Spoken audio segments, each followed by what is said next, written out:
A marcha ciclista de Special Olympics Galicia volverá a rodar polas estradas das 4 provincias galegas do 3 ao 6 de outubro. A primeira etapa, o vindeiro xoves, desenvolverase na Mariña, en concreto entre as localidades de Burela e San Cibrao, en Cervo, e será de algo máis de 20 kilómetros.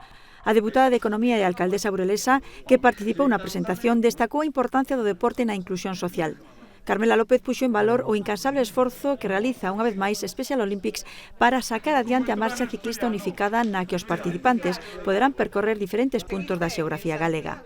Ademais, suliñou a estreita colaboración da Deputación co tecido asociativo vinculado ao eido social e sinalou que a institución provincial destina 8.000 euros a este colectivo para a promoción das persoas con discapacidade intelectual da provincia.